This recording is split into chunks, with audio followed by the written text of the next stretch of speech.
Selamat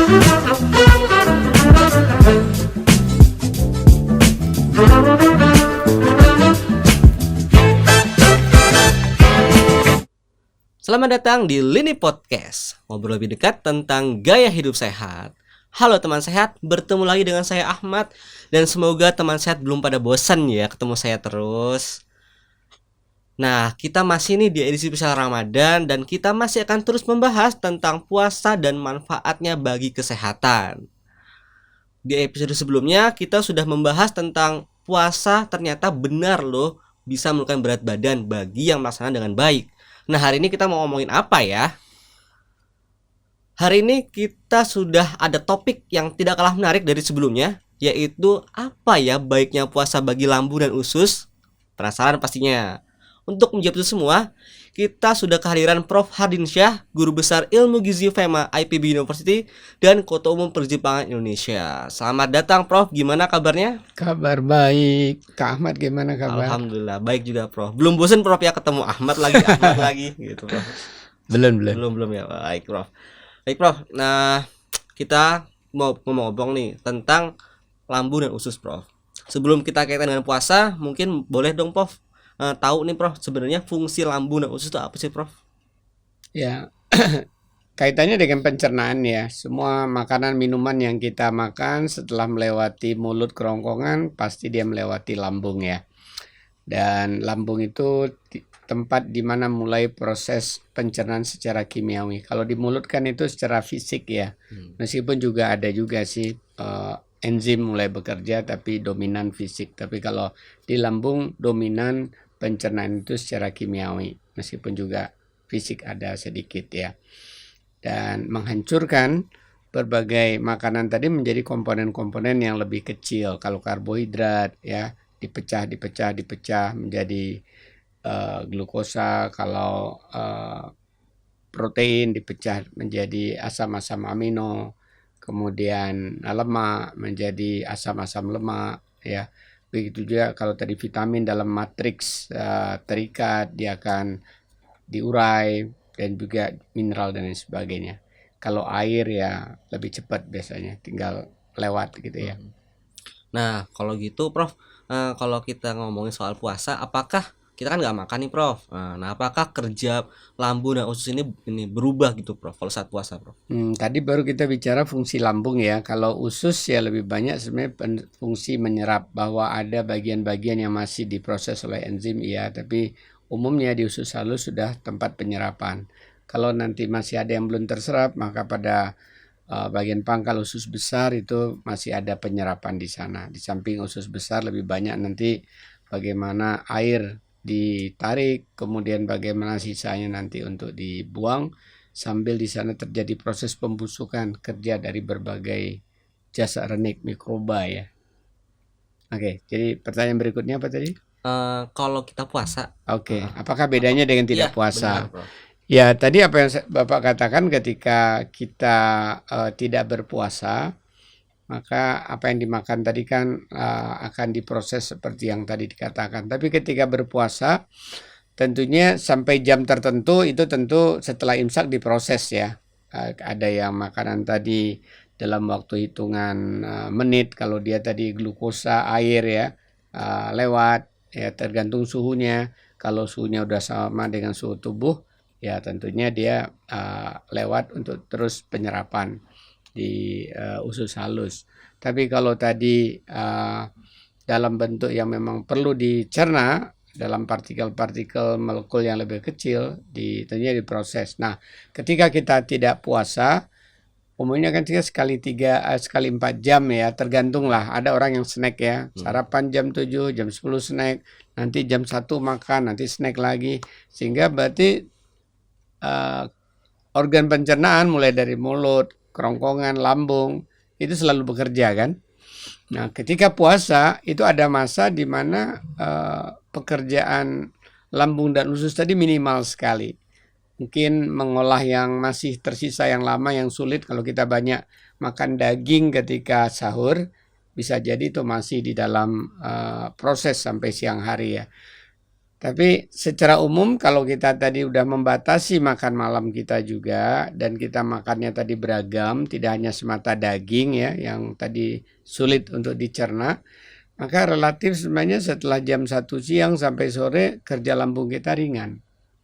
Nah, ketika kerja lambung ringan, lambung dan usus ini kan terdiri dari banyak eh, jutaan sel ya dan di permukaan bahkan miliaran sel yang bekerja ya ketika di lambung, karena di sana pH-nya rendah sekali ya 2 sampai 3, berarti kan jenis selnya berbeda nih ya, yang bisa meredam pH yang rendah. Ketika di usus halus beda lagi jenis sel-sel permukaan, bahkan lebih penting lagi untuk menyerap di sana kan ya, karena pH-nya juga sudah ditingkatkan. Nah, ketika tadi kerja yang minimal, kayaknya kalau Kak Ahmad juga deh, kalau lagi ada waktu weekend baru beres-beres rumah, cuci tangan, ngerapin segala macam, memperbaiki yang rusak-rusak gitu kan. Iya ya bro. Kalau lagi sibuk kuliah pasti nggak sempet gitu ya. Iya benar bro. Nah ini juga kalau usus dan lambung kita sibuk terus kita beri makan, masukkan makanan, kapan masanya dia untuk istirahat, untuk beres-beres gitu ya. Nah, kesempatan puasa yang berkali-kali dilakukan selama 29-30 hari memberi kesempatan ya buat sel-sel lambung dan usus kita untuk melakukan suatu upaya detox atau bebersih atau cleansing. Mekanismenya macam-macam ya.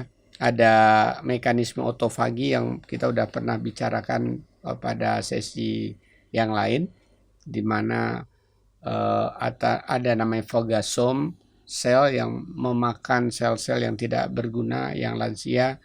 Ada fagosom juga dengan proses xenofagi namanya, bukan saja otofagi, memakan patogen-patogen yang jahat. Ada juga mekanismenya regenerasi sel. Jadi setelah tadi kerjanya ringan, kemudian mulai bersih, maka mulai terjadi regenerasi. Kalau menanam tanaman di pekarangan nih, apa nggak dibersihin dulu baru ditanam ya? Iya bro. Apa ujuk-ujuk ditanam ya? Iya, Pasti lain hasilnya ya. Jadi bebersih dulu. Orang juga petani kalau mau nanam sesuatu di hutan pasti dirambah dulu hutannya kan, disiapin dulu kan. Nah sama, setelah tadi bebersih melalui mekanisme otofagi, xenofagi, detox, maka mulailah terjadi regenerasi sel-sel. Dan regenerasi ini penting karena apa? Karena ya sel yang muda tentu lebih energik ya dibanding sel yang tua ya. Sama Ahmad muda kan lebih energik dibanding nanti Ahmad senior gitu kan. Iya ya bro. Wah jadi sudah kejawab nih ya. Baiknya itu ternyata memang adanya tadi regenerasi sel Prof ya. Prof, tapi gini Prof, banyak di masyarakat kita nih Prof, mau puasa tapi tuh punya sakit emah gitu Prof, bahasa awamnya Prof ya. Nah jadi mereka ragu-ragu nih Prof, mau puasa atau enggak, takut nih emahnya kambuh gitu Prof. Nah jadi sebenarnya gimana sih Prof puasa terhadap emah sendiri itu Prof? Ya, emah sebenarnya bukan penyakit ya, tapi kumpulan gejala ya, yang kalau dibiarkan memang bisa jadi tukak lambung ya. Bisa jadi awalnya karena infeksi, bisa juga disertai dengan ada bakteri jahat patogen ya, yang bersarang diawali dengan luka tadi, atau bisa juga karena terlalu asamnya sehingga menggores permukaan lambung tadi, sehingga menyebabkan luka, kemudian datang bakteri jahat tambah terinfeksi ya. Bisa juga karena makanan-makanan yang terlalu ekstrim ya, terlalu pedas ya. Jadi kan sekarang luar biasa ya, restoran-restoran ada level-levelnya cabai ya, pedas. Itu juga nggak baik ya untuk kita menjaga usus kita terlalu pedas ya, begitu juga terlalu banyak lemak gitu. Jadi gejala itu muncul sehingga bahasa sederhananya dikatakan sebagai emah. Jadi harusnya segera konsultasi ke dokter untuk upaya terapinya supaya nggak segera dan tidak berlanjut menjadi tukak lambung yang lebih berbahaya. Oh jadi gitu Prof. Nah Prof ngomongin tadi. Nah kaitannya dengan puasa ya, karena tadi ada masa kerja santainya lambung dan di masa itu terjadi autofagi, xenofagi, detox dan regenerasi. di sana akan terjadi upaya perbaikan. Ya, kalau tadi mahnya masih tingkat awal, itu biasanya bisa pulih ya dengan cara berpuasa yang baik tadi ya. Kalau kita tadi sahurnya makannya banyak ya, daging-dagingan lemak yang lama itu dicerna ya, lambung kita tetap kerja berat. Dan itu kalau kita rasakan misalnya setelah zuhur itu kok rasanya masih berat di sini ya, masih kenyang yang sisa yang sahur ya. Karena sulit di digest. Di samping volumenya banyak, banyak lagi daging dan lemaknya misalnya. Nah, jadi kalau gitu tadi disebutkan Prof, kalau puasanya benar Prof. Nah, jadi gimana sih Prof bagi orang-orang yang penderita MAH gitu Prof ya, kalau mau puasa itu gimana Prof sarannya Prof? Ya sebaiknya sih karena orang seringkali nggak tahu level serius apa tidak kondisi mahnya itu yang baru awal atau sudah jadi tukar lambung. Sebaiknya ya memang alangkah baiknya buat orang-orang yang ada rasa gangguan kesehatan termasuk juga orang lansia atau ibu hamil ada baiknya konsultasi periksakan ya ke tenaga kesehatan yang relevan untuk itu termasuk dokter supaya kita bisa lebih siap lagi sehingga kita awalnya sehat tambah sehat lagi atau hampir-hampir terganggu nanti bisa sehat gitu setelah puasa. Oh, jadi konsultasi dulu sama dokter Prof ya. Nah Prof, tadi kita udah ngomongin lambung, sekarang kita mau ngomongin usus nih Prof. Kalau itu kan Ahmad sering dengerin Prof, kalau di usus tadi juga sudah disebut sama Prof Hadin bahwa di usus itu ada mikroba gitu, mikrobiota kita di usus Prof ya. Nah, kalau kita puasa itu beda nggak Prof si mikrobiota itu? Apakah mikroba itu Prof ya? Apakah dia masih ada atau enggak Prof? Kan kita nggak makan apa-apa nih Prof itu Prof. Selagi kita nggak minum obat antibiotik ya, kecuali barangkali ketika puasa kita entah itu dapat resep antibiotik harus dimakan malam hari. Kadang-kadang batuk atau flu kalau kita nggak diskusi dengan baik dengan dokter bisa jadi dapat antibiotik tentunya dengan makan antibiotik semua bakteri baik maupun jahat jadi punah ya. Nah, kita perlu segera minum atau makan makanan tradisional, minuman tradisional yang terfermentasi atau kalau memang memerlukan suplemen probiotik ya tergantung kondisinya lah ya.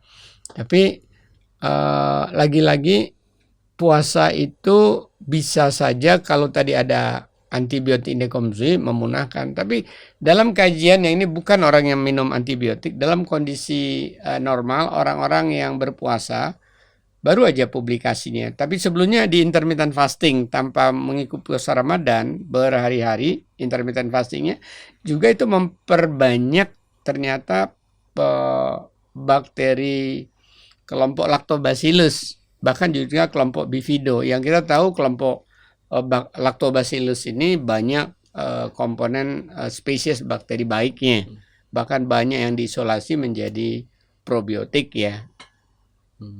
Jadi tetap mikrobiota itu tetap ada, apalagi kalau kita tadi sahurnya berserat ya, karena kan makanannya prebiotik ya, yang asalnya dari serat karbohidrat yang bisa dicerna oleh enzim tapi bisa digunakan oleh mikrobiota tadi. Jadi ada, tapi kalau kita makan dengan tadi sumber serat Prof itu akan lebih baik Prof ya. Nah Prof, ini yang terakhir Prof. Jadi untuk menegaskan aja Prof sekalian closing statement Prof. Terkait tadi Prof, jadi puasa itu baik nggak sih Prof untuk baik atau buruk Prof untuk lambung dan usus Prof?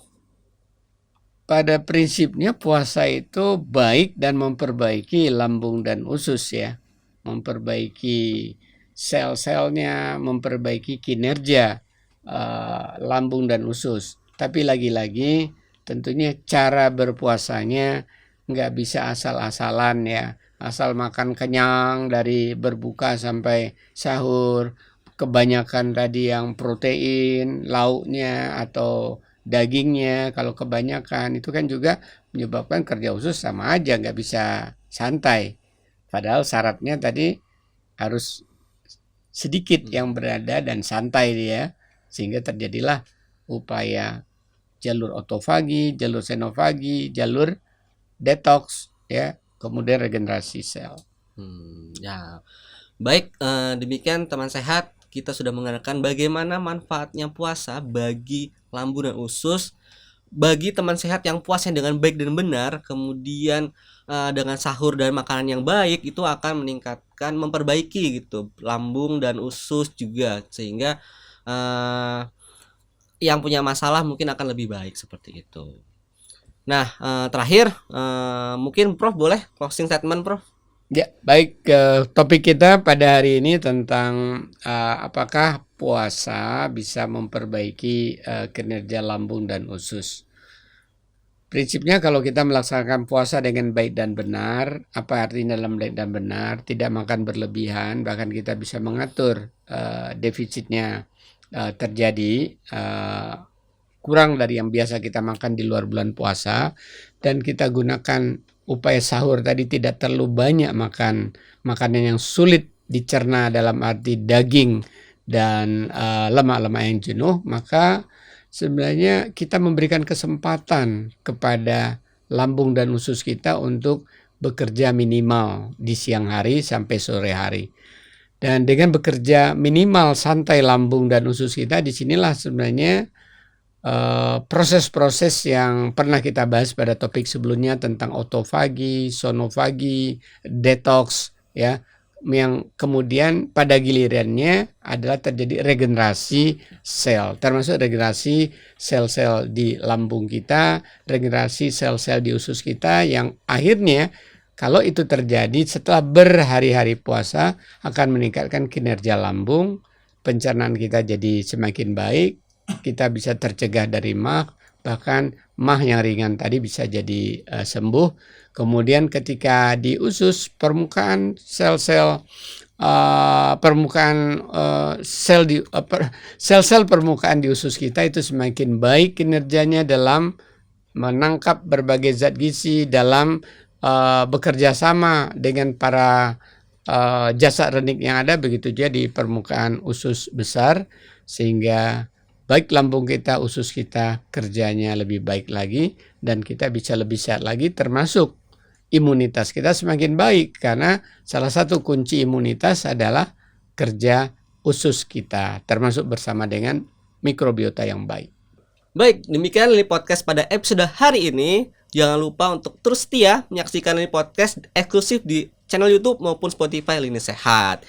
Jangan lupa di episode berikutnya kita akan membahas topik yang tidak kalah menariknya, yaitu puasa memperbaiki pankreas dan insulin. Jangan lupa untuk terus patuhi protokol kesehatan dan jangan lupain aku ya. Dan terima kasih Prof Hadi Nisha. Sampai jumpa teman sehat semuanya.